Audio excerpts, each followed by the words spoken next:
Baik, assalamualaikum warahmatullahi wabarakatuh. Waalaikumsalam warahmatullahi wabarakatuh. Pada kesempatan kali ini kita akan berdiskusi tentang mata kuliah yang mungkin berbeda dengan yang kemarin, yaitu tentang kewirausahaan. Ya.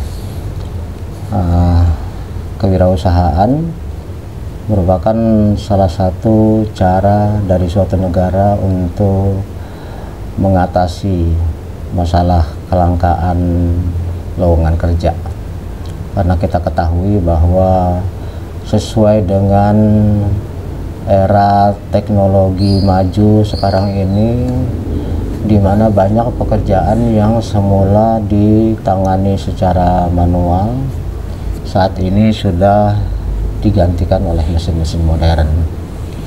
Oleh karena itulah maka tentunya lapangan kerja bagi tenaga-tenaga yang tidak memiliki skill yang tinggi, tidak memiliki knowledge yang memadai, tentunya akan sulit, akan tergantikan oleh mekanisasi yang ada di industri-industri. Ya, demikian juga kalau kita lihat sesuai dengan arah politik yang dijalani oleh presiden kita saat ini, jumlah pegawai negeri atau PNS itu semakin lama semakin dikurangi. Ya. Bahkan beliau menginginkan bahwa jumlah pegawai negeri itu yang ideal bagi beliau itu hanya sekitar 20% dari jumlah saat ini. Memang pegawai negeri itu pada zaman yang dahulu merupakan suatu alat politik, dalam arti memang sengaja jumlahnya dibanyak-banyakin dengan harapan bisa menggait keluarganya, orang-orang sekelilingnya, orang-orang sekampungnya untuk bisa mendukung politik atau memilih partai mereka. Ya, di zaman Orde Baru dulu yang mungkin pernah saya ceritakan, itu ada politik untuk pegawai negeri itu yang pertama adalah sekasur. Jadi artinya yang harus digait untuk ikut milih partai tertentu itu adalah orang yang sekasur. Dalam hal ini kalau istri berarti harus bisa menggait suaminya, suami harus bisa membujuk istrinya gitu. Nah, setelah sekasur kemudian sedapur. Mungkin dalam rumah itu yang sedapur kan bukan hanya istri, tapi mungkin ada tinggal mertua, ada tinggal saudara yang lain dan pembantu termasuk. Itu harus anak-anak kalau sudah dewasa ya diharapkan juga ikut sedapur. Nah, setelah sedapur kemudian sesumur. Itu istilah untuk kalau zaman dulu kan mungkin sumur itu satu lubang untuk sekian keluarga yang ada di situ, ya kan. Kalau sekarang kan mungkin banyak digantikan oleh PDAM. Kalau dulu kan sumur-sumur ya. Nah, itu orang yang diharapkan satu sumur itu bisa ikut juga digait. Nah, yang terakhir adalah selembur, artinya diharapkan yang bisa digait itu adalah orang-orang yang satu kampung. Oleh karena itulah jumlah pegawai negeri pada saat itu memang dibanyakin, dan itu tetap dijalanin sampai kepada era SBY, banyakin. Nah, kemudian pada era Jokowi malah itu ingin dikurangi, karena Jokowi itu kan seorang pengusaha ya tadinya, sehingga dia tahu bahwa negara itu ibarat perusahaan. Kalau terlalu banyak karyawan ya pastinya penghasilan yang didapat oleh perusahaan hanya untuk gaji, tidak bisa untuk mengembangkan, ya kan. Perusahaan bisa tidak maju karena ternyata jumlah karyawannya di luar kebutuhan, dibutuhkan hanya 10 tapi punya 20, berarti kan yang 20 yang 10 lagi nggak perlu. Nah, di samping itu sesuai dengan modernisasi juga, jumlah yang sedikit itu tentunya dibutuhkan yang memiliki kompetensi tinggi, kapabilitas tinggi, sehingga kemudian kita tahu bahwa jumlah pegawai negeri itu terus dipangkas dan seleksi terus diperketat.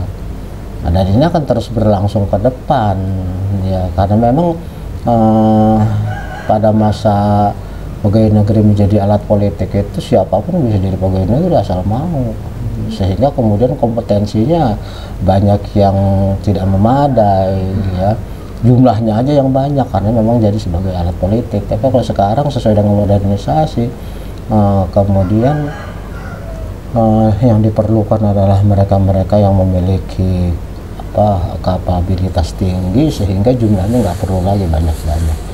Nah, kaitannya dengan itu dalam hal ini saya ingin berdialog aja sebenarnya, tidak banyak materi yang kita sampaikan. Saya hanya ingin berdialog tentang Anda mahasiswa generasi muda. Sebenarnya pandangan Anda pribadi tentang yang namanya wirausaha itu bagaimana sih? Apa sih pandangan Anda tentang kewirausahaan? Apa benar minat generasi muda untuk berwirausaha itu sangat rendah ya? Apa benar seperti itu ya? Oke, baik, jadi dalam kesempatan kali ini akan kita bicarakan adalah tentang minat generasi muda. Namun demikian, sebelum itu seperti biasa saya ingin Anda memperkenalkan diri, dan yang pakai masker boleh dibuka supaya kedengaran pakai ini. Memperkenalkan diri ke kamera. Assalamualaikum, perkenalkan nama saya Norma Lasari dari kelas 6G Manajemen. Oke. Perkenalkan, nama saya Jaka Mardiansa. Saya kelas 6G Manajemen. Perkenalkan, nama saya Bayu Atmojo dari kelas 6G Manajemen. Perkenalkan, nama saya Tika Wahulustari, kelas 6G dari Manajemen. Perkenalkan, nama saya Gita Melani dari kelas 6G Manajemen. Oke, baik. Oke, pada tahun 2021 ya, Asia Pasifik yang Entrepreneur Survey itu pernah melakukan suatu survei dengan melibatkan responden dari negara-negara di Asia Pasifik termasuk Indonesia ya. Survei ini sendiri berjudul membuktikan minat generasi Z dan milenial jadi pengusaha. Jadi mereka ingin mengukur, sebab sebelumnya tahun 2018 itu saat itu Wakil Presiden Yusuf Kala ya, jadi era Jokowi pertama kan wapresnya Yusuf Kala ya, beliau mengatakan bahwa minat generasi muda di Indonesia untuk menjadi pengusaha itu sangat rendah ya, seperti yang saya pernah katakan di kelas, bahwa generasi muda itu lebih banyak yang berminat menjadi pegawai negeri, menjadi karyawan. Dan sangat sedikit sekali mereka yang berminat menjadi pengusaha. Oleh karena itulah maka Asia Pasifik yang entrepreneur ini ingin membuktikan benar nggak sih apa yang diucapkan oleh Pak Yusuf Kala itu. Mereka kemudian melakukan survei. Ternyata bahwa dari hasil yang mereka dapatkan ada beberapa poin ya, yang menyebutkan bahwa mayoritas responden yang ada di Indonesia, yaitu generasi milenial, itu sekitar 66% bercita-cita untuk membuka usaha sendiri gitu. Kemudian mereka mengaku terdorong membuka usaha demi perubahan karir dan nasib lebih baik. Jadi mereka sadar bahwa menjadi karyawan, menjadi pegawai negeri tidak begitu menjanjikan, di samping sudah makin sempit, dan juga membutuhkan skill yang sangat tinggi karena diseleksi ya. Kemudian sebanyak 30% responden percaya dengan berwirausaha peluang lebih sukses terbuka. Berarti menurut survei ini generasi muda itu sadar bahwa yang namanya berwirausaha itu membuka peluang ya. Kemudian hasil yang sama ditemukan di Asia Pasifik juga secara luas. Kalau tadi di Indonesia, sekarang di Asia Pasifik disebutkan bahwa sebanyak 72% generasi Z dan milenial bercita-cita untuk memiliki bisnis sendiri atau menjadi pengusaha.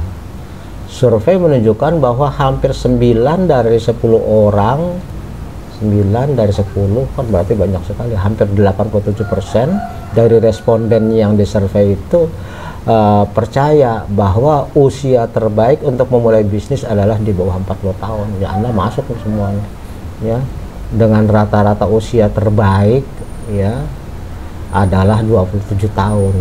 Jadi mereka beranggapan bahwa 27 tahun adalah usia yang paling ideal untuk memulai wirausaha gitu ya. Jadi dari kesimpulannya ini, survei ini ya ingin mengatakan bahwa tidak seperti yang disebutkan oleh Pak Yusuf Kalla ya. Ternyata mayoritas itu menginginkan jadi wirausaha karena sadar bahwa wirausaha menjanjikan masa depan yang lebih baik gitu. Oke, kemudian Herbalife Nutrition ini dia Herbalife tahu kan ya, nutrisi ya. Ini juga dengan melibatkan 4.093 orang juga melakukan survei yang lain ya, di mana respondennya adalah generasi Z dan milenial antara 18 sampai 40 tahun untuk mengetahui tren kewirausahaan di 8 negara, yaitu Indonesia, Jepang, Malaysia, Filipina, Singapura, Korea Selatan, Taiwan, dan Vietnam ya. Banyak calon pengusaha muda tersebut ya kemudian juga disurvei dan didorong untuk mengikuti sebenarnya passion mereka sebenarnya apa sih, apa benar menjadi wirausaha atau passion mereka lebih suka untuk menjadi karyawan di suatu industri atau perusahaan ataupun menjadi pegawai negeri di instansi pemerintah ya. Ternyata mereka responden itu melihat bahwa mereka melihatnya peluang untuk menjadi orang sukses itu justru menjadi wirausaha karena mereka akan bisa beradaptasi dengan teknologi dan memiliki peluang untuk melahirkan ide-ide yang lebih segar. Kalau jadi karyawan kan terikat kepada perusahaan, JPNS sudah terikat kepada aturan-aturan pemerintah gitu. Oke. Jadi berdasarkan dua hal yang kita lihat agak bertentangan ini, yaitu apa yang disampaikan oleh Pak Yusuf Kalla selaku wakil presiden. Yang ngomong itu kan wakil presiden, bukannya rakyat biasa. Berarti kan sebenarnya dia berdasarkan data juga, nggak mungkin asal-asal ngomong ya. Berarti beliau melihat kecenderungan generasi muda, tapi kok setelah disurvei itu jadi berbeda hasilnya. Makanya Anda sebagai generasi muda yang pastinya mungkin masih di bawah 27 tahun malah ya, di bawah 27 tahun apalagi 40 dan masih kuliah lagi ya, berarti sebenarnya Anda lah sasaran dari apa ya, dari yang diucapkan oleh Pak Yusuf Kalla maupun oleh survei-survei yang dilakukan oleh dua lembaga tadi. Makanya kita pengen dialog ini aja nih, terbuka aja nih. Sebenarnya menurut Anda mana sih yang realitas Anda rasakan maupun Anda lihat di lingkungan Anda itu, pendapatnya Pak Yusuf Kalla atau hasil survei itu yang lebih real, yang lebih nyata gitu loh. Anda sendiri lebih cenderung yang mana? Apakah yang sesuai dengan yang ngomongin Pak Yusuf Kalla atau Anda merasa bahwa termasuk kepada yang disurvei bahwa minat untuk jadi wirausaha itu bagi Anda sangat tinggi, buktinya saya begini gitu. Oke, silahkan mulai dari Normal menyampaikan pendapat pakai itu. Terbuka aja ya, jangan kaku. Oke. Baik, kalau saya pribadi ya Pak, kalau saya pribadi saat ini di usia 23 tahun ini saya sekarang sih kerja dan usaha Pak. Nggak usah terlalu dekat gitu. Ya, gitu. Jadi, saya kerja dan usaha gitu. Jadi kerja tetap di swasta, karyawan karyawan biasa Pak. Tapi di samping itu saya mempunyai usaha dan hari ini saya grand opening juga gitu. Jadi doain ya Pak, semoga usaha saya lancar gitu. Apa usahanya itu? Kafe gitu Pak. Oh, kafe. Iya. Terus kafe. Dan hari ini opening dan itu diitin sama kakak saya gitu, di handle. Oke. Tapi Seperti milik Anda? Iya. Kedepannya Anda yang mau jadi terus karyawan atau membuka lebih aktif di usaha? Sebenarnya kalau saya sih pengennya untuk karyawan tetap ya Pak, karena kan gaji menurut saya gaji dengan per bulan itu cuman kayak untuk nabung Pak gitu. Untuk sehari-harinya tuh kayaknya belum cukup gitu. Ibaratkan kalau misalkan kita punya usaha, kita mempunyai ada tambahan juga. Pertama, kedua juga kita mempunyai ide-ide yang tadi Bapak jelasin, ide atau inovasi yang kita kembangin gitu. Kalau kita mempunyai usaha, kita mempunyai tantangan sebenarnya kayak gitu Pak. Tapi apa bukannya kalau di dua fokus itu masing-masing menjadi kurang berkembang? Iya sih, maksudnya kan mungkin kalau misalkan dijalanin dua itu jadi takutnya kurang fokus atau gimana ya Pak ya. Makanya itu Pak, saya nggak sendiri sih Pak, maksudnya saya ada partner gitu dari jujur dari pasangan saya sama dari kakak saya gitu. Jadi kafe itu milik bertiga, bertiga itu. Jadi saya nggak sendiri. Oke, jadi Anda seolah-olah hanya nanam modal ya? Iya seperti itu. Dalam saham aja, karena dalam operasionalnya bukan Anda yang nanganin. Gitu. Bareng-bareng sih Pak. Bareng-bareng juga. Tapi pastinya kan di luar jam kerja ya? Iya, malam. Malam. Betul. Kafe ya? Iya kafe. Di mana? Di depan kantor imigrasi, belakang polsek. Oh berarti sini dekat Tangerang ya? Iya. Imigrasi. Oke, Jaka gimana?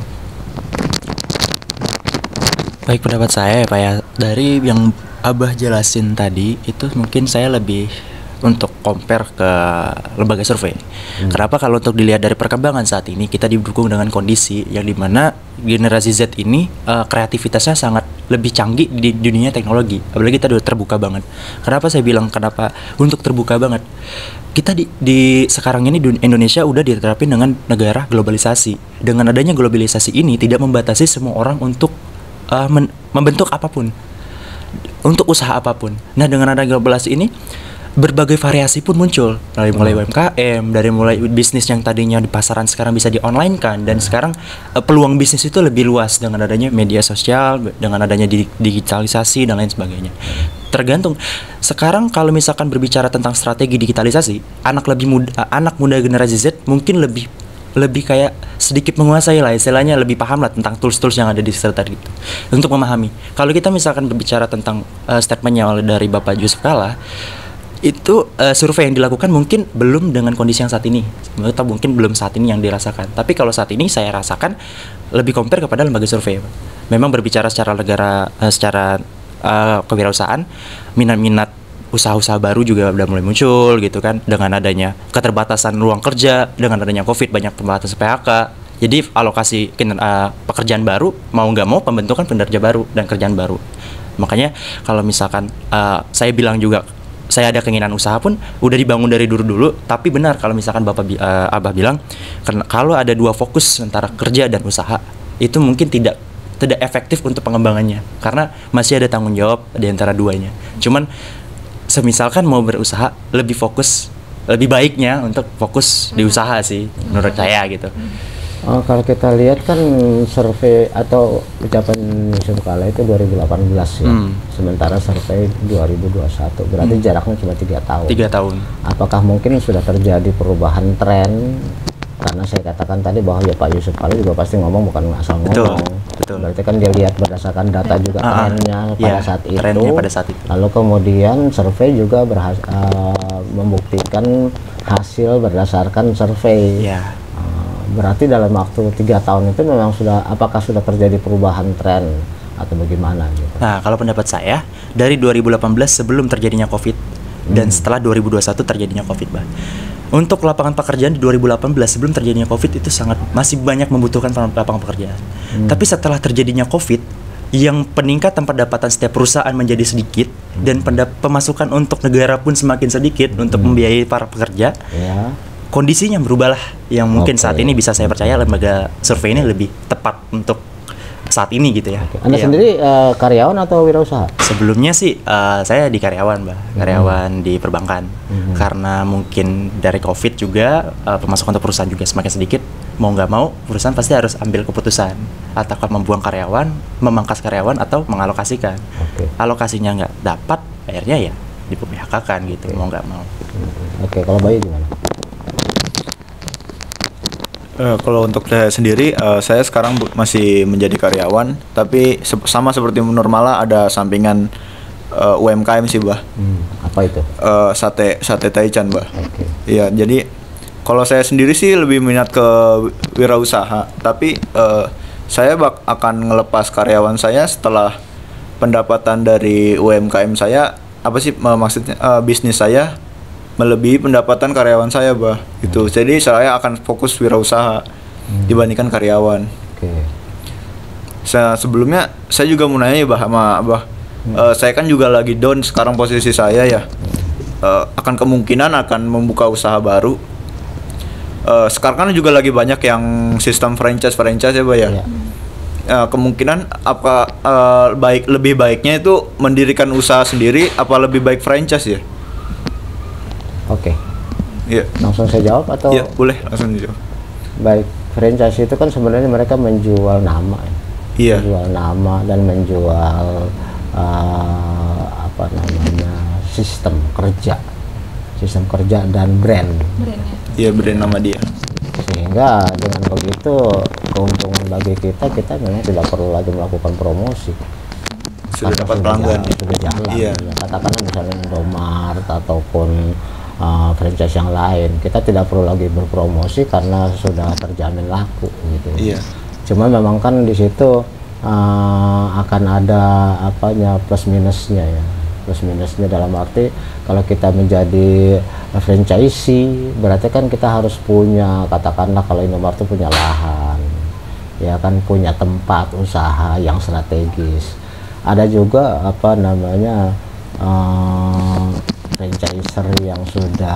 franchisee yang sudah jalan lalu kemudian gulung tikar karena ternyata tidak laku juga. Banyak di sini aja nih, dekat sini tadinya ada Indomaret, ada Alfa, ternyata Alfa padahal jaraknya nggak terlalu jauh, tapi ternyata Alfa yang sebelah situ nggak bertahan lama, lalu kemudian muncul ada Indomaret tadi lewatin kan di situ. Indomaret itu ikut jalan, letaknya itu duluan Alfa, adanya duluan Alfa, sama-sama franchise itu, tapi ternyata yang satu nggak berjalan. Jadi intinya bahwa kalau kita mau franchise itu memang kalau kita sebagai franchisee ya harus punya tempat yang strategis, kemudian yang lumayan, yang memenuhi sesuai standar yang ditetapkan oleh franchisernya gitu. Masing-masing ada plus minusnya. Modalnya juga berarti kita juga itu tadi kita harus punya apa, dari pihak franchiser sendiri kan itu nanti mereka akan memasuk produk-produk itu dari pihak franchiser. Iya. Nah sementara karyawannya dari kita ya, karyawan dari kita, tetapi semuanya standar sistem kerja dan sebagainya ditetapkan oleh franchisernya gitu. Intinya kalau memang sepanjang Anda memang memenuhi persyaratan yang diminta oleh franchiser ya Anda nggak perlu promosi, udah lebih enak, tinggal buka, tinggal jalanin. Kalau buka usaha baru kan susahnya ngebangun brand. Masih ngerintis ya. Membangun brand yang susah. Iya, membangun brand. Cuman memang Anda harus berbagi. Kalau membangun brand sendiri kan istilahnya milik Anda sendiri, memang pontang-pantingnya Anda yang berusaha, tapi kan Anda nggak perlu berbagi keuntungan. Kalau franchise otomatis Anda yang dapat bagi dua terus. Ya karena punya brand masalahnya, walaupun semuanya milik Anda, katakanlah tempatnya, karyawannya dan sebagainya. Tapi namanya masih masih nama dia, otomatis Anda harus berbagi. Dan saya nggak tahu persis itu sebenarnya presentasinya berapa antara Anda dengan dia, itu nggak tahu. Gitu. Memang membangun brand itu tidak mudah ya. Saya aja sebagai katakanlah di YouTube ini. Kalau dari saya sendiri sih jujur saya belum pernah kerja. Waktu itu baru ikut penyuluhan buat buka usaha chicken, dan saya lihat dari daftar ininya, keuangannya udah agak lumayan sih. Itu juga diajarin cara pembuatannya, terus juga tahap-tahapannya di situ. Kelihatannya sih agak mudah, cuman kalau misalnya diperinci dari modal, saya sih kurang modal. Terus juga sekarang saya lagi ngumpulin buat saya buka modal usaha dari penyuluhan pembuatan chicken gitu. Kalau menurut kamu itu sebenarnya benar nggak sih orang tuh mau buka usaha itu selalu dihantui oleh macam-macam ketakutan? Kamu sendiri berarti gimana? Iya, saya Iya. sering mengalami ketakutan dari ini apa, laku nggak lakunya gitu. Juga kan dari modal yang saya keluarkan nanti ke pengeluaran yang saya keluarkan nggak sesuai pemasukan yang saya kerjakan gitu.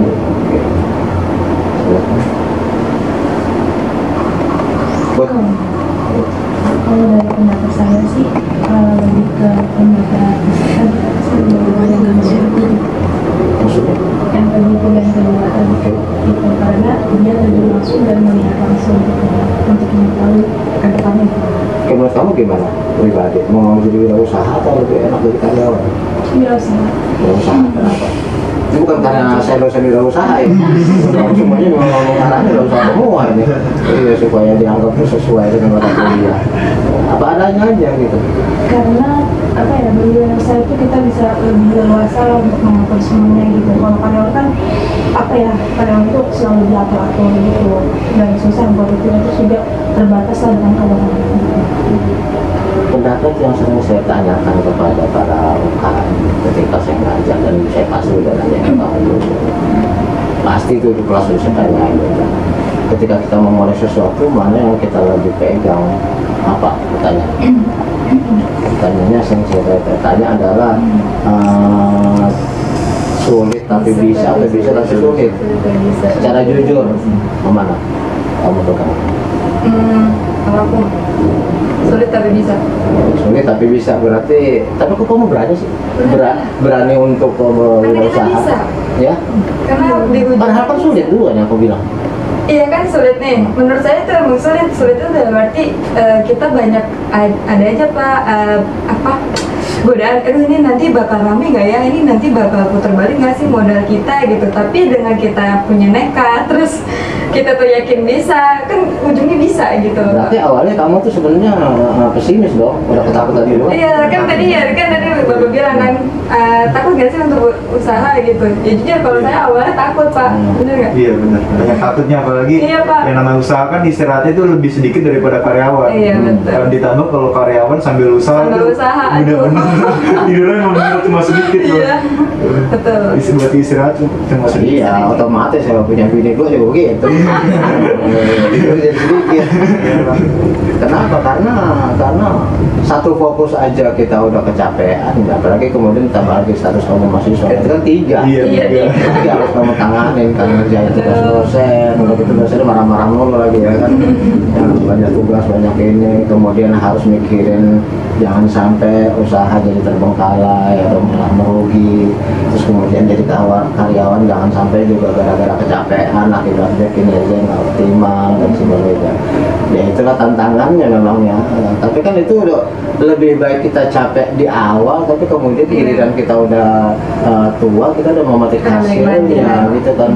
Jangan dibalik, sekarang santai-santai giliran udah tua malah capek nggak. Ini juga ada itu nggak ada, tenaga udah nggak ada otomatis, ya kan? Tenaga udah nggak ada, terus kemudian mau cari kerja juga siapa menerima tenaga kerja yang tua, ya kan? Jadi memang lebih baik sekarang bersusah-susah, nggak ada masalah, mau termumpul tenaga masih full. Kalau udah seumuran saya, kamu belum punya apa-apa ya rumah ngontrak, kerja kagak, terus anak banyak, ya kamu bisa bunuh diri gara-gara itu. Cuma nggak stres aja udah bagus itu, bisa kita bayangin ya. Iya makanya jadi istilahnya memang, tapi pertanyaan yang tadi saya katakan kepada para UKM maupun mahasiswa, memang rata-rata jawabnya sulit, tapi bisa. Artinya memang yang lebih muncul dominan di awal itu adalah rasa takut. Walaupun seperti kamu katakan yakin bisa juga, tetapi ketika rasa takutnya itu lebih mendominasi, otomatis beraninya, bisanya menjadi ciut. makin lama makin jadi kecil, makin kecil. Masih bagus kamu tetap melangkah. Banyak orang gara-gara terlalu banyak memikirkan resiko, akhirnya mundur maju, ya mundur maju akhirnya malah nggak jadi karena kebanyakan pertimbangan. Tetapi sebaliknya, kalau misalnya kita mulainya dengan optimisme, walaupun sadar pasti susah, tapi optimis duluan, itu kemungkinan kita jadi lebih berani. Kan saya sering menggambarkan, ya kamu belum pernah ke ruangan ini misalnya, sama sekali belum pernah, kan kamu atau ke ruangan mana lah belum pernah masuk ke sana, asing, kemudian sana kelihatannya gelap, ya kira-kira berani masuk ya? Orang Indonesia pasti banyak pertimbangan, takut ini, takut itu, tapi nggak berani. Tapi kalau memang rasanya orangnya berani, emang kenapa sih di ruangan gelap juga kan biasa-biasa aja. Kalaupun ada makhluk halus ya dia kita kenapa? Tapi kalau kita terlalu banyak ketakutan, apalagi Indonesia ternyata ini ya negara yang sangat kaya raya dari segi sumber daya alam, juga termasuk sumber daya jin. Kaya Indonesia sumber daya makhluk halusnya. Coba kalau di luar itu paling cuma vampir, atau Dracula, ataupun Walking Dead ya, Walking Dead atau apa lagi. Tapi kalau di Indonesia coba segala macam ada, mulai dari bayi, tuyul udah sampai yang udah tua, nenek gayung, sampai yang masih remaja, kuntilanak ada, yang remaja lagi apa. Jadi setan di Indonesia ini luar biasa banyaknya, mulai dari bayi sampai yang udah tua banget.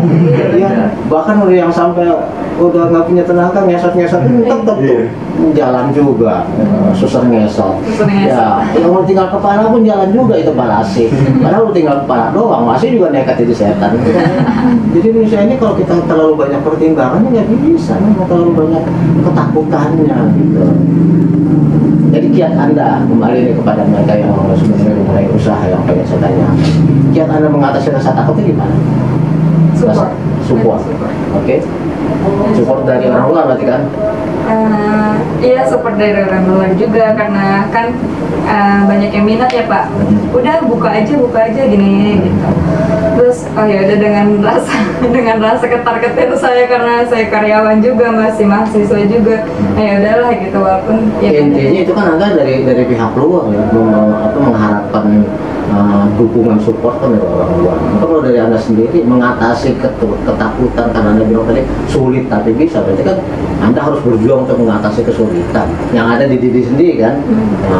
Nggak bisa kan kita ngandelin orang luar, iya kalau ada yang dukung, kalau nggak ada yang dukung berarti nggak jadi lagi kan, betul kan? Kebetulan ada didukung pasangan, didukung oleh saudara, tapi seandainya mereka enggak, malas gue takut gitu, gimana? Berarti Anda nggak jadi dong jadi wirausaha.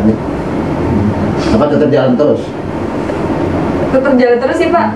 Kalau saya tetap jalan terus karena kemarin pas sebelum usahanya baru kecil-kecilan ya Pak, kayak cuman baru kayak pesanan orderan, itu saya tetap ngejalanin Pak dengan rasa ya udahlah coba aja gitu, coba dalam arti mungkin semangatnya itu dari itu ya Pak ya, receh-recehan yang masuk gitu. Sekarang udah nggak recehan dong? Udah berapa lama sih? Udah berapa lama? Apanya tuh? Usahanya? Kalau untuk kayak kecil-kecilannya itu udah setahun, tapi kalau untuk kayak berbentuk ruko ya baru itu Pak. Ruko sewa. Bagus, artinya memang wirausaha itu senantiasa mengalami grafik kan. Iya, dari kecil dulu, dari gerobak meja kecil, stand ya ampun, terus dari online gitu Pak. Berkembang terus ya, omset juga makin naik dong. Ya Allah, amin. Iya dong. Masa tempatnya makin gede, omset makin kecil. Sewa ruko kan udah gede. Amin ya Allah. Iya. Itu kan kita itu ke Mayora, sponsor. Kamu kerjanya di mana? Di PT Vita Shopindo. Ada nggak dukungan? Kalau dari dari perusahaan kayak sponsor gitu. Tahu nggak bahwa kamu juga punya wirausaha juga mereka? Takutnya kan kamu nggak boleh mendua gitu. Kalau mendua kan artinya takutnya kamu nggak konsen. Tapi tahu nggak masalah. Karena mereka tuh kadang suka malah minta sarapan ya Pak. Itu bergerak di bidang apa sih perusahaan kamu? Farmasi, vitamin. Farmasi, oke. Ya, jadi kalau vitamin makanan nggak perlu ya? Iya. Jadi dia pesan sama saya kalau pagi. Jadi saya pagi. Perlu sarapan enggak ya? Gitu lah. Kalau Pak Jaka gimana menurut kamu mengatasi rasa takut sebelum mulai sesuatu aktivitas apa kiatnya, caranya mengatasi sesuatu yang ya kamu bilang kamu pasti kalau ditanya tuh sulit sampai bisa, kalau bisa pasti sama. Kalau Saya nanya itu di mana-mana 90% jawabnya sulit tapi bisa. Nggak ada yang optimis, nggak ada yang optimis. Kalau saya supaya lebih baik. Pakai itu dong. Tapi memang Ya kalau saya pribadi lebih baik saya lebih banyak bisa daripada bisa tapi sulit. Oke, kenapa? Karena setiap progres ataupun kegiatan yang kita lakukan, kalau tidak ada pergerakan, nggak ada yang bisa kita evaluasi. Dari semua itu kan apa yang kita inginkan pasti ada yang namanya kekurangan. Jadi kamu lebih suka bisa? Karena apapun itu jalanin aja, karena itu berproses dan belajar. Karena kalau kita terlalu membayangkan sesuatu ketakutan, itu akan menjadi benalu dan menghambat kita. Tapi sekarang punya usaha loh. Ya kalau dibilang saya punya usaha, bisa sih bisa Pak. Cuman hambatan sulitnya adalah modal belum ada. Mungkin usaha yang pengen dibangun juga belum ada yang cocok. Belajar sama normal. Ya mungkin kan Pak. Ya istilah kalau dibilang kita bangun usaha juga harus paham produknya Pak. Kita harus juga mungkin kayak malah bangun usaha makanan karena dia tahu stage-nya kayak gimana, bentukan pasarnya kayak gimana, kan harus paham juga Pak di situ. Karena mungkin dari saya pribadi belum mempunyai produk yang pas dengan saya. Oke, berarti kita tanya kiatnya Bayu, bagaimana menentukan produk yang kamu bisnis? Awalnya kenapa kamu bisa memilih produk-produknya apa? Sate. Sate. Kenapa bisa memilih sate Taichan yang jadi kamu? Baru remaja ya. Iya Mas, saya lihat iya kan di usia saya remaja dan kalangan saya juga remaja. Terus saya ngelihat target pasar yang saya lokasi penempatan sate saya kebanyakan usia-usia remaja dan di situ belum ada yang namanya sate Taichan. Makanya di situ saya menentukan produk sate Taichan, Bang. Dari situ yang paling banyak sih saya melihat di situ kalangannya kalangan remaja, Bang. Karena kalau sate Taichan tuh kebanyakan di Senayan ya nggak sih? Iya. Ya kan kalau di Jadi Keroncong kan kayaknya kebanyakan kayak cuma sate-sate apa sih? biasa, iya. Iya ya kan, Terus, Madura iya, gitu kan, terus belum nasi ada goreng. Taichan. Kalau sate Taichan apa sih? Taichan apa? Sate daging ayam, tapi bumbunya tuh Kan ada sate ayam. Oh beda sate beda. daging ayam. Iya, dibakar tapi bumbunya bukan bumbu kacang. Pakai sambal doang. Iya, sambal cabai. Di sini ada tapi saya nggak tertarik. Iya, rata-rata makanya itu sate Taichan peminatnya anak-anak muda.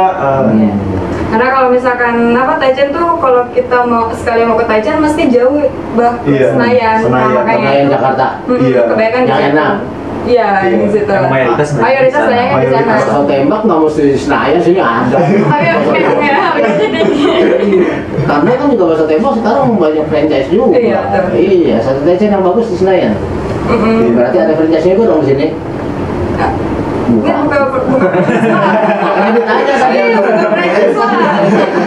dan cabangnya banyak di sini, jadi nggak di Senayan, nggak perlu ke Senayan. Tapi harus kamu pertimbangkan dalam arti kamu buka sendiri sate Taichan dengan merek kamu sendiri, Bayu gitu ya. Iya. Misalnya punya merek sendiri, brand sendiri, atau kamu mengambil brandnya sate Senayan Taichan tadi, mana yang lebih menguntungkan. Tapi yang jelas kalau kamu bikin sate Taichan dengan franchise, otomatis yang seperti saya katakan kamu harus punya tempat dulu yang luas, yang sesuai dengan maunya sate Taichan Senayan. Tapi kalau rasanya prospek kedepannya kayaknya saya juga bangun sendiri bisa tanpa harus mendompleng ketenarannya sate Taichan Senayan, ya harus berani memang. Nah, pandangan kamu mengatasi masalah kecemasan gak laku dan sebagainya pasti ada kan ya? Pasti ada. Gimana cara kamu mulai tadi? Untuk awal sih rasa ketakutan saya lebih ke fisik ya, Bah, fisik badan. Misalnya apa? Misalkan maksudnya ya tadi istirahat saya kan sebentar. Ya, untuk awal kali saya sebelum buka itu ya saya takutnya ngedrop atau gimana, tapi Emang kamu jalan sendiri apa bawa suruh orang? yang untuk jaga ada teman sih, tapi hitungannya bagi hasil. Tapi untuk memodal saya semua, jadi teman SDM. Ya sebelumnya rasa ketakutan sih dari fisik aja ya, Bah. Kalau untuk laku nggak lakunya, yang penting buka dulu gitu, Bah. Ya. Nyatanya gimana? Apa? Nyatanya gimana? Bagus. Alhamdulillah. Untuk awal itu profit. Untuk awal tuh bener-bener rasa cemas nggak laku tuh sedikit. Gitu. Tapi makin kesini makin menurun. Ya. Makanya cemasnya Omset. dong berarti. Iya.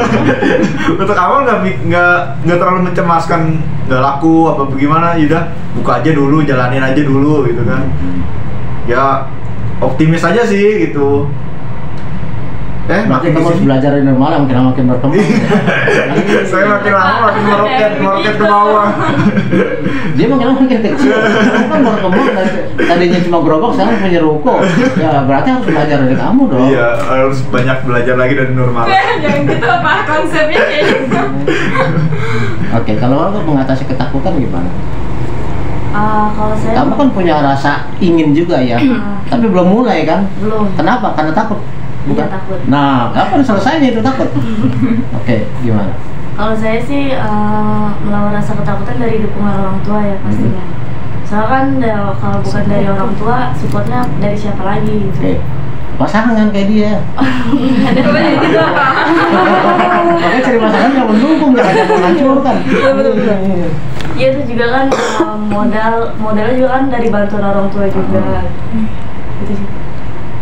Tapi udah mulai? Belum. Takutnya terus dong berarti. Takutnya nggak bisa habis dong. Modal belum terkumpul. Oh, modal yang terkumpul. Masih coba-coba buat di rumah aja. Idenya apa? Ide. Apa? Di bidang apa? Di bidang Tadi tuh. chicken. Chicken apa sih? Nugget? Ayam.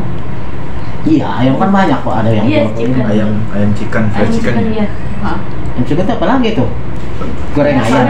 Ada ayam penyet, ada ayam geprek. Ayam chicken biasa sih. Oke, Sabana. KFC gitu. Oh, kayak gitu. Iya. Oke. Nah, yang ini gimana? Udah mulai usaha belum? Dulu udah, Dulu tapi udah. sekarang Udah. Udah. karena kerja sibuk terus itu apa namanya nggak terbengkalai lah, maksudnya nggak ada yang ngurus gitu. Oh, kerja ya? Iya, Sekarang nggak? kerja. Oke. Jadi ya Di mana? Karyawan di mana? guru. Oh, guru. Iya. Oke. Tapi guru juga sebenarnya banyak waktu ya? Banyak. Oke. Cuman kan pusing juga ngurusin file-file gitu-gitu, raport gitu-gitu, nilai. Oke. Tapi jangan jadi, kalau guru mah jangan nyambil ya, nanti muridnya jadi ini apa namanya, terbengkalai. Terbengkalai. Oke, ntar jadi generasi yang setengah-setengah doang ya. Baik, permasalahan jadi seorang wirausaha yang sukses memang salah satunya di samping mengatasi kendala yang datang dari diri sendiri, permodalan juga pasti ya. Tetapi sebenarnya permodalan juga bukan suatu hal yang ini loh, bukan suatu hal yang terlalu ini, karena ada satu jawaban, yaitu jejaring yang sangat intensif yang kita komunikasikan. Kita mampu membangun kemitraan seperti Bali, seperti ini Bali bukan ini ya, istilahnya kalau seperti Nirmala berhasil membangun suatu usaha itu bukan hanya dari diri sendiri, tapi juga bisa dari pihak-pihak lain. Yang sebenarnya gini, ada orang yang mau usaha tapi nggak punya modal, tapi ada orang yang punya modal nggak tahu mau ngapain. Betul nggak? Ada juga kan orang yang punya modal tapi nggak tahu mau ngapain. Sering nggak ada tawaran, saya punya modalnya gimana muternya ya. Kalau orang-orang mau kalau ada yang pihak tertentu, kan ada mau minjem nggak sana? Artinya kan dia burusanya jadi rentenir jatuhnya, kan? Tapi kan nggak bagus. Tapi intinya memang ada orang yang punya uang nggak tahu mau ngapain, ada orang yang pengen usaha tapi nggak punya uang gitu loh. Maka kemitraan itu memang merupakan suatu hal yang juga sangat penting untuk bisa memulai. Nah, ini juga sebenarnya menjadi salah satu ketakutan ya dari orang yang memulai usaha. Takutnya apa? Aduh, saya nggak kenal siapa. Susah kalau apa-apa ini ya. Artinya modal nggak punya, kemitraan nggak punya, orangnya kuper lagi, kemudian udah gitu orangnya introvert lagi, yang gampang tersinggung, susah. Karena apa?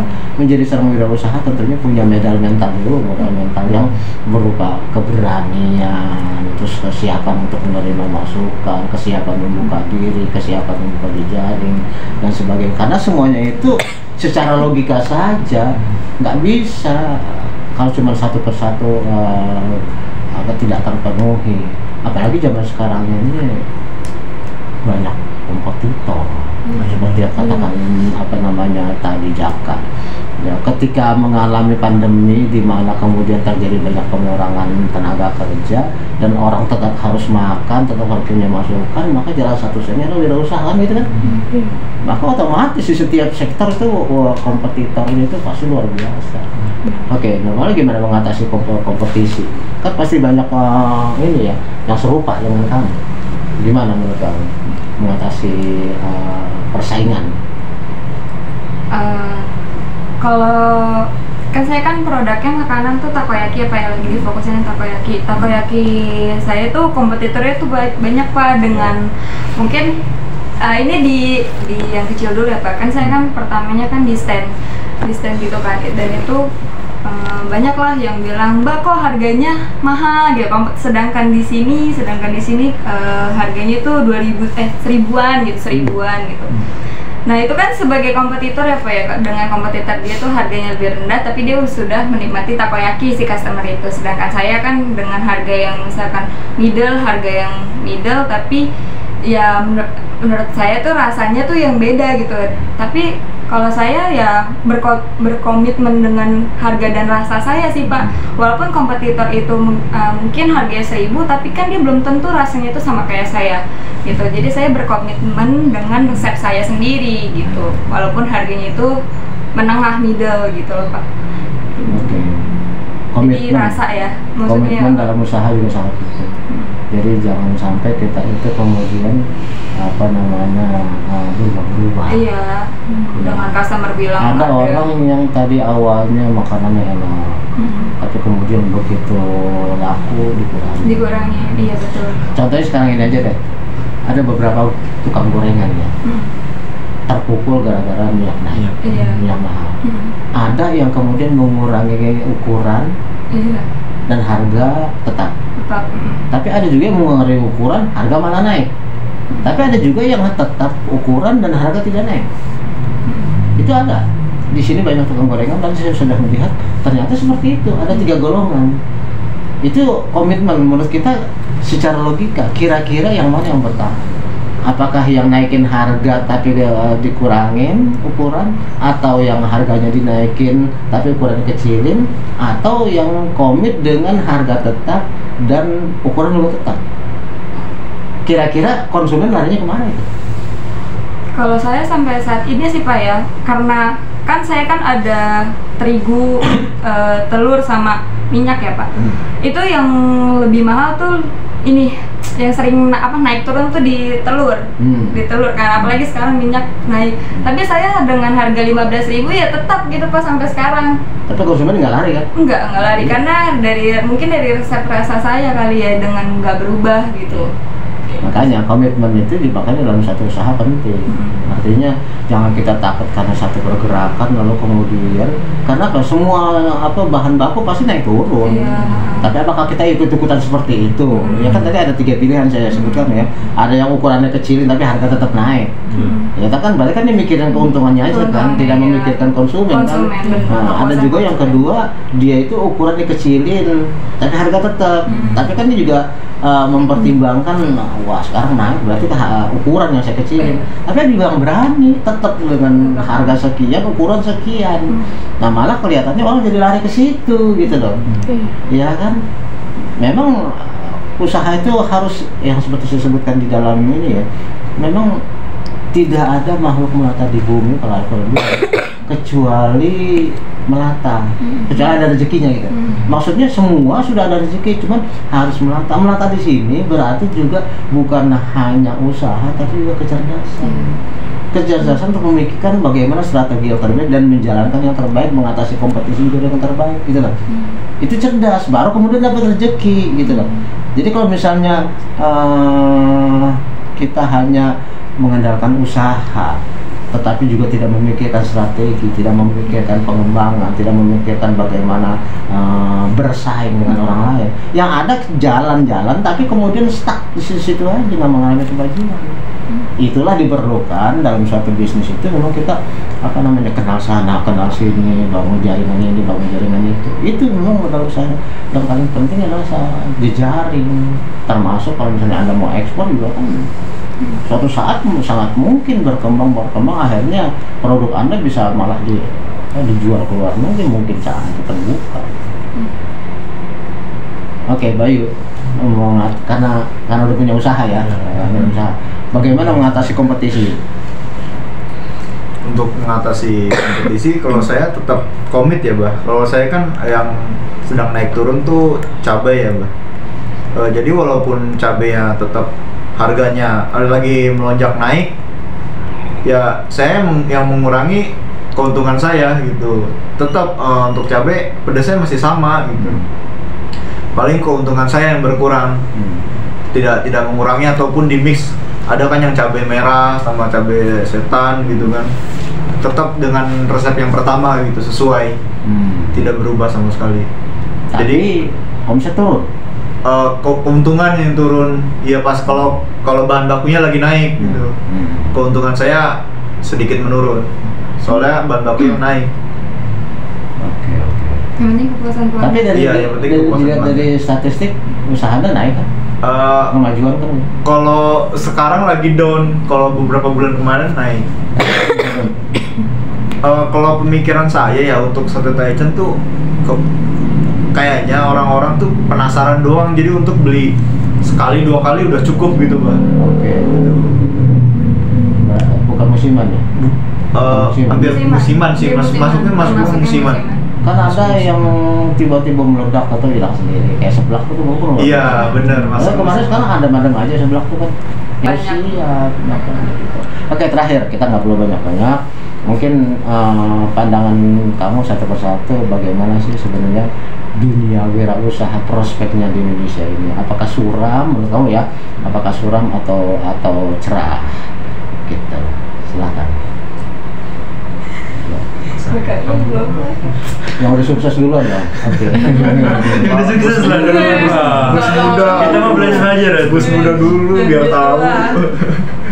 Itu doa loh. Iya, amin. Oke, kalau dari saya untuk prospek wirausaha di Indonesia ini, kalau dilihat dari suku cadang dan sumber dayanya, dari sumber bahan bakunya ya, itu sebenarnya sudah memenuhi. Cuman mungkin teoritis dan pemahaman SDM kita itu perlunya ada rangkulan sebenarnya, sama-sama untuk memberikan suatu arahan buat kita, bukan berdamping dengan suatu pekerjaan pegawai pabrikan terus, tapi kita mencoba untuk nanjak sama satu sama lain bahwa wirausaha ini juga ada untuk peluang itu.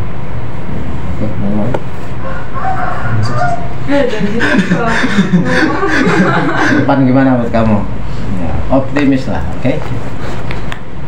Kalau menurut saya wirausaha di Indonesia ini nggak terlihat nggak suram sih Pak. banyak yang usaha kok yang mulai dari kemarin pandemi, mungkin banyak yang di PHK dan itu lebih memilih untuk membuka UMKM. Jadi menurut saya wirausaha di Indonesia ini ya nggak suram gitu. Banyak yang memiliki ide tapi mungkin mereka kendala dari biaya juga gitu. dari berani atau tidaknya yang dikatakan Bapak sulit tapi bisanya kayak gitu. Siapa tahu kok menjadi startup kan? Amin. Ya Allah. Kalau boleh didoain ya Allah, amin. Kalau menurut saya sendiri sih peluang usaha di Indonesia ini cukup besar sih ya. Profit saya sendiri yang sudah merasakan walaupun masih UMKM gitu. Bahkan untuk penghasilan dari karyawan bisa lebih kalau ditekunin, apalagi sudah besar seperti normal lagi. Kenapa gue baru hari ini kita belum tahu grafiknya gimana sih. Aduh. Mau tidak mau kita memang harus realistis menghadapi kenyataan. Masa kita mau nyusahin keadaan kan nggak bisa. Memang di situ lah. Dan ingatlah bahwa seperti disebutkan dalam ayat Quran, kan di balik kesulitan ada kemudahan. Ya, artinya di balik itu bukan berarti sesudah loh. Bukan di balik sesudah kesulitan ada kemudahan, berarti sebaliknya bukan, ini dibalik, berarti kayak mata uang. Kayak mata uang itu, ini gambar ini gambar ini. Saya sering mengatakan bahwa kamu punya uang sebanyak apapun, kalau yang satu ada gambar, yang satu lagi kosong, kan nggak ada gunanya. Berarti kesulitan dan kemudahan memang merupakan suatu kebalikan. Di balik kesulitan ada kemudahan artinya berpasangan, bukan berarti duluan, bukan berarti bergantian. Nah, berarti yang saya tanyakan, yang mana yang lebih sulit tapi bisa tapi sulit, tergantung mindset kita. Mindset kita bagaimana, karena memang itu nggak bisa dipisah-pisahkan. Seperti siang dan malam, gelap dan terang, kanan dan kiri, itu nggak bisa dipisahin kan, laki dan perempuan. Maka kesulitan dan kemudahan juga kayak gitu. Makanya mengatakan di balik kesulitan, sungguh di balik kesulitan dan kemudahan ada 2 kali sebutkan seperti itu. Artinya ketika kita siap untuk menangani kesulitan, kemudahan akan muncul. Akan muncul dengan sendirinya. Jadi tidak menunggu kesulitan habis dulu baru muncul kemudahan, tidak. Cuma memang seperti yang saya sebutkan di awal tadi, tidak ada makhluk melata di bumi kecuali ada rezekinya. Berarti untuk mendapatkan rezeki memang ini harus dipakai. Makanya saya katakan otak kanan itu harus dimaksimalkan. Otak kanan itu berfungsi untuk imajinasi, memikirkan, strategi, kecerdasan. Sementara otak kiri itu berpatokan kepada yang sudah terformasi. Artinya jalur-jalur yang sudah dimiliki orang lain juga bisa kita gunakan. Makanya pilihan bagi Bayu kan mau brand sendiri atau mau franchise, tergantung pertimbangan kita sendiri, kita gunakan seperti apa. Baik, saya kira demikian saja yang bisa kita diskusikan pada hari ini. Meskipun sebenarnya kalau tentang yayasan itu luas sekali yang bisa kita omongin ya, tapi waktu terbatas mungkin for the next session ya. Kalau masih banyak teman yang bagian ngobrol ya, kita ganti kamu kita sesi apa ya. Demikian saja yang dapat kita lakukan pada sore hari ini. Lebih kurang mohon maaf, dan saya akhiri dengan ucapan wabillahi taufiq wal hidayah. Wassalamualaikum warahmatullahi wabarakatuh. Waalaikumsalam.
Omset ya. Berarti kecemasan terbukti dong berarti. Iya. Untuk awal nggak terlalu mencemaskan, nggak laku apa bagaimana, udah buka aja dulu, jalanin aja dulu gitu kan. Ya optimis aja sih gitu. Tapi Makin kamu harus kesini belajar dari malam makin berkembang. saya makin lama makin meroket ke bawah. Dia makin kecil. Berkembang tadinya cuma gerobak, sekarang punya ruko. Ya berarti harus belajar dari kamu dong. Iya, harus banyak belajar lagi dari normal. Jangan gitu apa konsepnya kayak gitu. Oke, kalau kamu mengatasi ketakutan gimana? Kalau saya Kamu kan punya rasa ingin juga ya, tapi belum mulai kan? belum. Kenapa? Karena takut. Iya, takut. Nah, kapan selesainya itu takut? Oke, gimana? Kalau saya sih melawan rasa ketakutan dari dukungan orang tua ya pastinya. Soalnya kan kalau bukan dari orang tua, supportnya dari siapa lagi gitu. Pasangan kayak dia. Makanya cari pasangan yang mendukung, kan yang menghancurkan. Iya. Iya itu juga kan modalnya juga kan dari bantuan orang tua juga. Gitu sih. Tapi udah mulai? Belum. Takutnya terus dong. Takutnya nggak bisa habis dong. Modalnya belum Nggak berkumpul, Iya. Oh, modal yang terkumpul. Iya. Masih coba-coba buat di rumah aja. Idenya apa? Iya. Apa? Di bidang apa? Di bidang ini. Tadi tuh? Chicken. Chicken Iya. apa sih? Nugget? Ayam. Iya, ayam kan banyak kok, ada yang Iya, 20. chicken. Ayam chicken, Ayam chicken chicken ya. ya. Yang chicken itu apa lagi tuh? Ayam sabana gitu. Ada ayam penyet, ada ayam Sabana. geprek. Ayam Kayak chicken sama. biasa sih. Oke, sabana KFC ya, gitu. KFC gitu. Oh, kayak gitu. Iya. Oke. Nah, ini gimana? Udah mulai usaha belum? Dulu udah. Dulu udah. Sekarang Udah. Udah. karena kerja sibuk terus itu apa namanya nggak terbengkalai lah, maksudnya nggak ada yang ngurus gitu. Oh, kerja ya? Iya, Sekarang nggak? kerja. Oke. Jadi ya Di mana? Karyawan di mana? guru. Oh, guru. Iya. Oke. Tapi guru juga sebenarnya banyak waktu ya? Banyak. Oke. Cuman kan pusing juga ngurusin file-file gitu-gitu, rapor gitu-gitu nilai. Tapi jangan jadi, kalau guru mah jangan nyambi deh, nanti muridnya jadi ini terbengkalai. Terbengkalai. Oke, kita jadi generasi yang setengah-setengah doang. Baik, permasalahan jadi seorang wirausaha yang sukses memang salah satunya di samping mengatasi hal yang akan diri sendiri, permodalan itu pasti ya. Tetapi sebenarnya permodalan juga bukan suatu hal yang ini ya, bukan suatu hal yang terlalu ini, karena ada satu jawaban yaitu jejaring yang sangat intensif yang kita komunikasikan, kita mampu membangun kemitraan seperti Bayu, seperti ini, Bayu mengganggu ya, istilahnya kalau seperti Nurmala berhasil membangun suatu usaha itu bukan hanya dari diri sendiri, tapi juga bisa dari pihak-pihak lain yang sebenarnya gini, ada orang yang mau usaha tapi nggak punya modal, tapi ada orang yang punya modal nggak tahu mau ngapain, betul nggak? Ada juga kan orang yang punya modal tapi nggak tahu mau ngapain. Sering ada tawaran, saya punya modal nih gimana muternya ya? Kalau orang-orang mau apa, ada yang pihak tertentu kan ada mau minjem nggak kan? Artinya kan dia berusaha jadi rentenir jatuhnya, tapi kan nggak bagus. Tapi intinya memang ada orang yang punya uang nggak tahu mau ngapain, ada orang yang pengen usaha tapi nggak punya uang gitu loh. Maka kemitraan itu memang merupakan suatu hal yang juga sangat penting untuk bisa memulai. Nah ini juga sebenarnya menjadi salah satu ketakutan ya dari orang yang mau usaha. Takutnya apa? Aduh, saya nggak kenal siapa. Susah kalau apa-apa ini ya.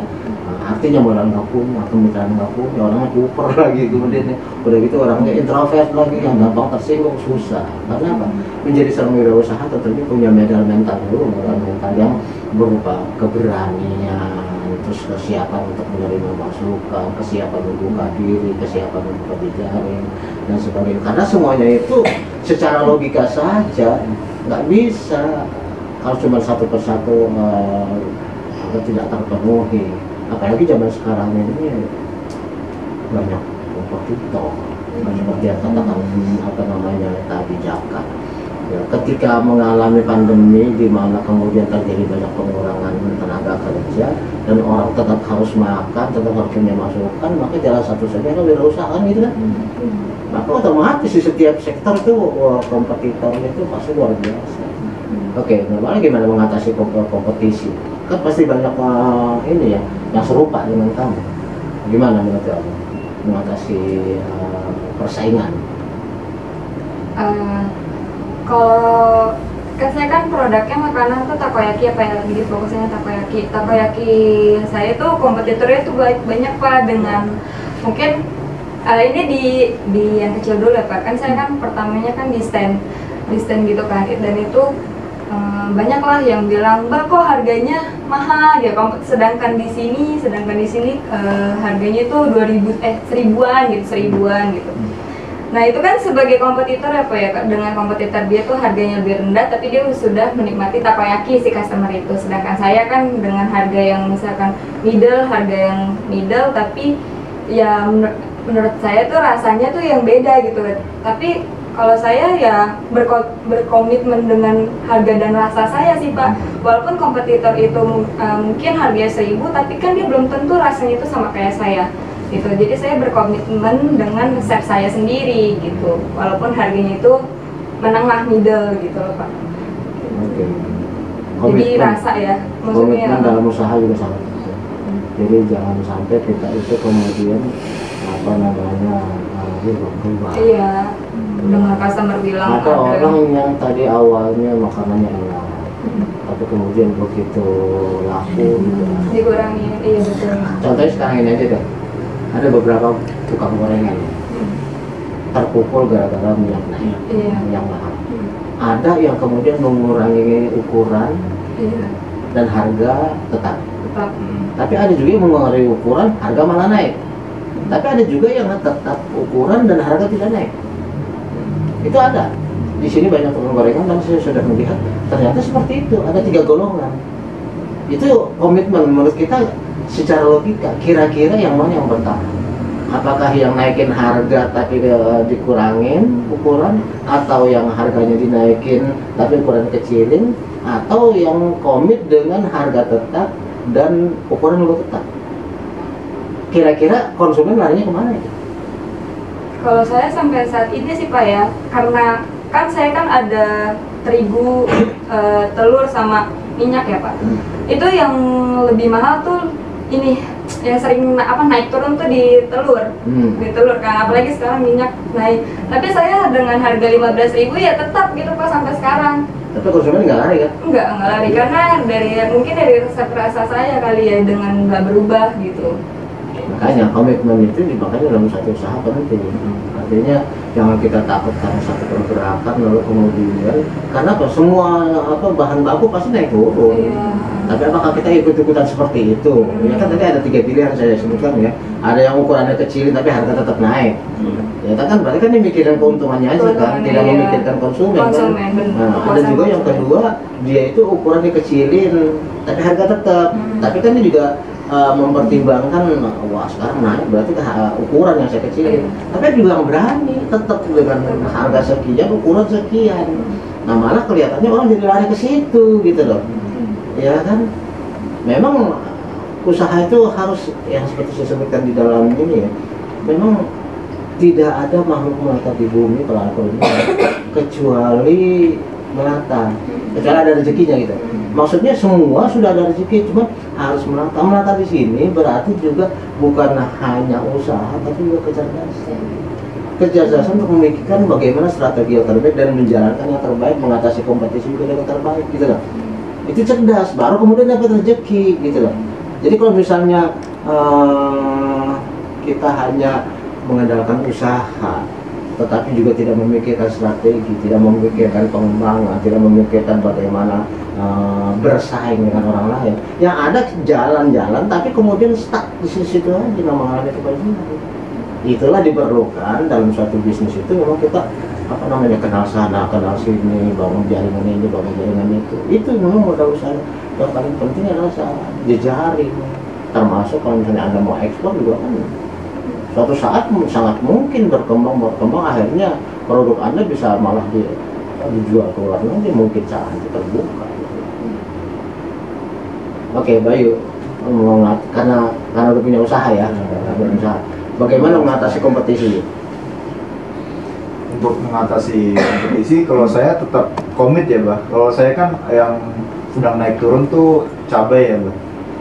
Jadi walaupun cabainya tetap harganya lagi melonjak naik, ya saya yang mengurangi keuntungan saya gitu. Tetap untuk cabai pedasnya masih sama gitu. Paling keuntungan saya yang berkurang, tidak mengurangi ataupun di mix. Ada kan yang cabai merah sama cabai setan gitu kan, tetap dengan resep yang pertama gitu, sesuai, tidak berubah sama sekali. Jadi omset turun, keuntungan yang turun ya pas kalau bahan bakunya lagi naik gitu. Keuntungan saya sedikit menurun soalnya bahan bakunya naik. Yang penting kepuasan pelanggan. Tapi yang penting kepuasan dilihat pelanggan. dari statistik usahanya naik kan? Kemajuan kan? Kalau sekarang lagi down, kalau beberapa bulan kemarin naik. Kalau pemikiran saya ya untuk sate Taichan tuh kayaknya orang-orang tuh penasaran doang, jadi untuk beli sekali dua kali udah cukup gitu, Bang. Oke. Bukan musiman ya? Hampir musiman sih, masuknya musiman. Kan ada yang tiba-tiba meledak atau hilang sendiri, kayak seblak itu kan? Iya, benar, Mas. Kemarin sekarang ada aja seblak itu kan. Ya kayak ibu-ibu itu dulu kan ada gelombang cinta segala macam itu kan, dagang apa namanya, katakanlah tanaman-tanaman ya. Terus kalau cowok itu ikan hias, ya anak saya pelihara ikan banyak lagi di Kupang, akhirnya sekarang satu pun nggak ada. Padahal udah keluar modal banyak. Nah, memang itu suatu tantangan juga ketika kita berwirausaha, jangan ikut-ikutan doang. Kalau ikut-ikutan doang akibatnya, apalagi bukan lahir dari kemauan. Makanya kemarin saya kuliah yang terakhir yang baru selesai itu adalah kita melihat sebenarnya kita ini tipe apa ya. Karena itu akan berimbas kepada apa yang mau kita pilih dan kemudian akan kita perlakukan bisnis kita. Kalau kita tipenya seperti ini, ternyata kita milihnya seperti itu, kemungkinan nggak nyambung. Gitu lah. Jadi tipe orang itu akan mempengaruhi bagaimana dia mensikapi bisnisnya, dan itu harus disesuaikan. Paham maksud saya? Jadi kalau orang tipenya seperti ini, apalagi kemudian hobinya matching, wah otomatis dia akan happy di sana.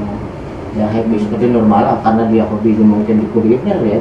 Maka kemudian kamu akan tidak suka kalau misalnya, atau tidak enjoy kalau kamu ternyata menjadi garment, pakaian atau show aparel gitu ya, nggak cocok karena mungkin kamu lebih suka di kuliner gitu. Passionnya masakan gitu ya?